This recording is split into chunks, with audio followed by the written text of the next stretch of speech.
3.5-4 लाख पद रिक्त आहेत। एका बाजूला प्रत्येक घरामध्ये 1-2 तरी बेरोजगार आहे, सुशिक्षित आहे।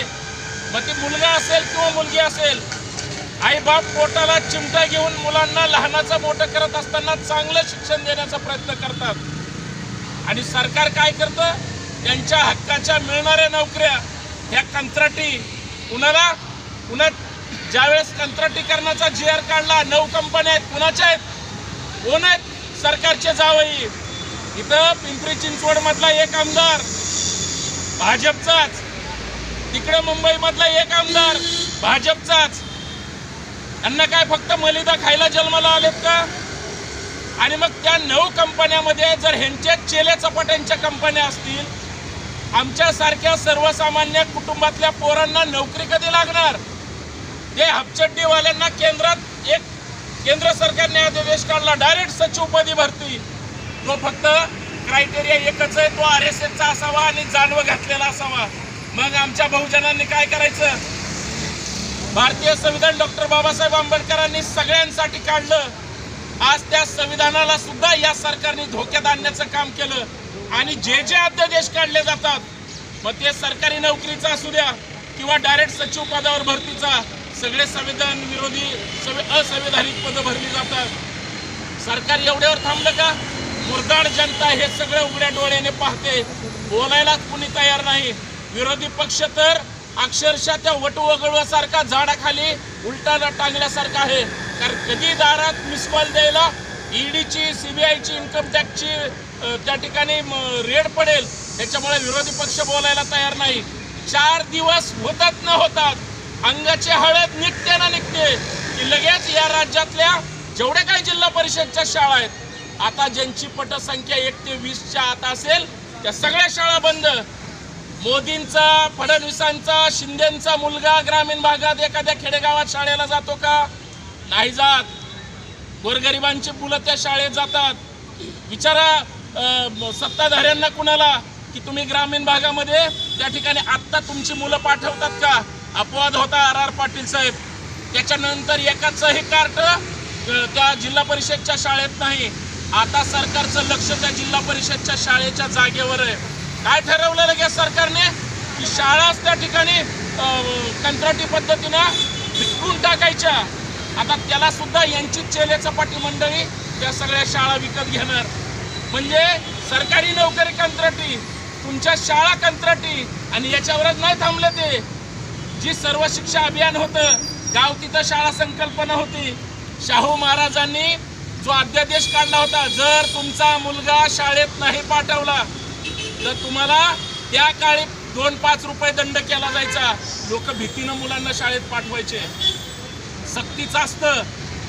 आज त्याला 100 वर्ष होत आहेत आणि 100 वर्षात आमचं सरकार शाळा बंद करण्याचा आदेश काढतंय।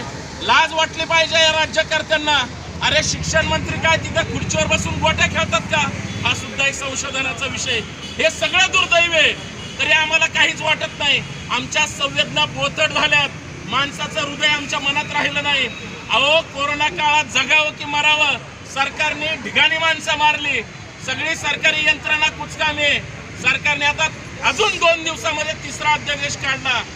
राज्यातील सगळे प्राथमिक आरोग्य केंद्र इथून पुढे खाजगीकरण होणार आणि त्याचा प्राथमिक GR सातारा जिल्ह्यातील महाबळेश्वर तालुक्यामध्ये काढला। याचा अर्थ काय? या सगळ्या पुढाऱ्यांच्या आता सरकारी रुग्णालय सुद्धा ताब्यात घेणार, आयत्या इमारती तयार आहेत। या सगळ्यांच्या विरोधात संभाजी ब्रिगेड आज महाराष्ट्रामध्ये प्रत्येक तालुक्यात, जिल्ह्यात, शहरामध्ये, जिल्हाधिकारी कार्यालय असेल किंवा मोठे मोठे चौक असतील, या सरकारच्या या काळ्या GRचा निषेध करण्यासाठी आणि सरकारचा धिक्कार करण्यासाठी आम्ही रस्त्यावर आलोय। पण ही फक्त सुरुवात आहे, हा पहिला टप्पा आहे। 2रा टप्पा डायरेक्ट मंत्रालयात घुसणे आणि मांडी घालून तिथं प्रश्न विचारणे। एकतर ते काळे GR तात्काळ रद्द करा, नाहीतर खुर्च्या खाली करा। जोपर्यंत महाराष्ट्रातली झोपलेली जनता जागी होऊन जोपर्यंत ह्यांच्या खुर्च्या गदागदा हलवणार नाही, तोपर्यंत ह्यांना जाग येणार नाही। म्हणून आता 2रा टप्पा आमदारांकडे भेटीचा असेल आणि तो साध्या चहा पाण्याचा नसेल, तर तीव्र त्यांच्या समोर निदर्शनाचा असेल। आमदार असो किंवा मंत्री असो यांच्या पुढे आडवं पडून त्यांना जाब विचारल्याशिवाय राहणार नाही। आणि या सगळ्या लोकांना, हे सगळं भांडवलदारांचं सरकार आहे, हे अदानी अंबानीचे चेले आहेत जे वेगळ्या वेगळ्या पद्धतीने केंद्रात आणि राज्यात सरकार चालवतात आणि यांना हा देश विकायचा आहे, राज्य विकायचं आहे। पण संभाजी ब्रिगेड हे होऊ देणार नाही।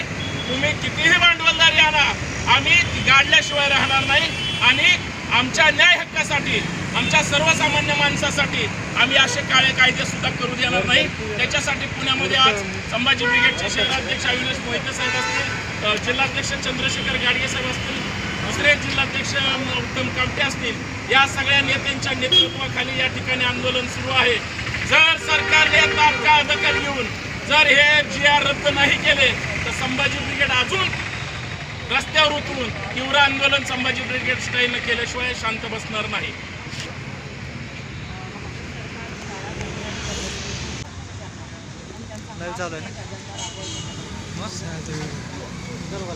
मी आताच महात्मा फुले वाड्यावरून आलो आणि मी फक्त एक गोष्टीचा विचार केला, ज्या महात्मा फुले वाड्यातून सावित्रीबाई फुले शाळा शिकवण्यासाठी तिथून भिडेवाड्यापर्यंत यायच्या, त्यांच्यावर दगडगोटे शेण मारलं जायचं, पण त्या थांबल्या नाहीत। त्या लगेच शाळेमध्ये गेल्यानंतर साडी बदलायच्या आणि परत ज्ञानदानाचं काम करायच्या। 1 जानेवारी 1848ला शाळा सुरू केली।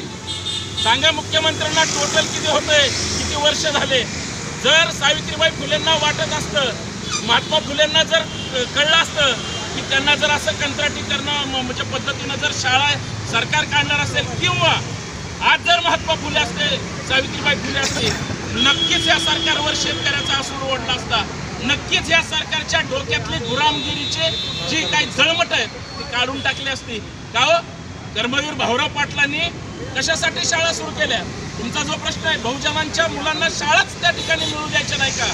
त्यावेळेस कर्मवीर भाऊराव पाटलांचं वाक्य आहे, माझ्या दाढीमध्ये जेवढे केस आहेत तेवढी बहुजनांची मुलं शिकली पाहिजे आणि इथल्या मनुवाद्यांच्या छाताड्यावर थैथया नाचली पाहिजे। याचा अर्थ आहे आमची मुलांनी शिक्षण घेऊन प्रगती केली पाहिजे। आज त्या सगळ्या महापुरुषांचा, समाज सुधारकांचा जो संघर्षाचा इतिहास आहे, बहुजनांच्या हक्क न्याय हक्कासाठी जी दारं उघडली होती, अहो हे मनवादी जातीवादी सरकार ती शिक्षणाची दारं बंद करून त्यांचे जे चेले चपाटे मंत्री आहेत, ज्यांच्या शैक्षणिक संस्था आहेत, जे लाखोचे फीस घेत आहेत, त्यांच्यासाठी यांना दारं उघडी करायचे। अत्यंत दुर्दैवी आणि निर्दयी सरकार आहे जे 100% निष्क्रिय आहे आणि 100% अज्ञानी। हे सरकार पैशावर विकलं जाणार आहे। त्यांना जर 50 खोक्याचं नुसतं स्टिकर जरी दाखवलं तरी त्याला जिभीनं चाटत बसतील, असं हे सरकार आहे। त्याच्यामुळं यांच्याकडून चांगल्या शिक्षणाची आणि दर्जेदार शिक्षणाची तर अपेक्षा करू शकत नाही। परंतु आपल्या माध्यमातून सांगतो, संभाजी ब्रिगेडची कालही मागणी होती, आजही आहे आणि उद्याही राहील।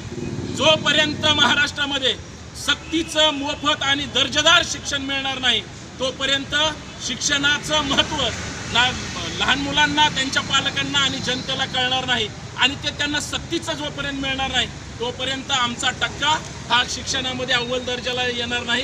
कारण ह्यांचीच सगळी चेले चपाटी असल्यामुळं त्यांना ते होऊ द्यायचं नाही। धन्यवाद।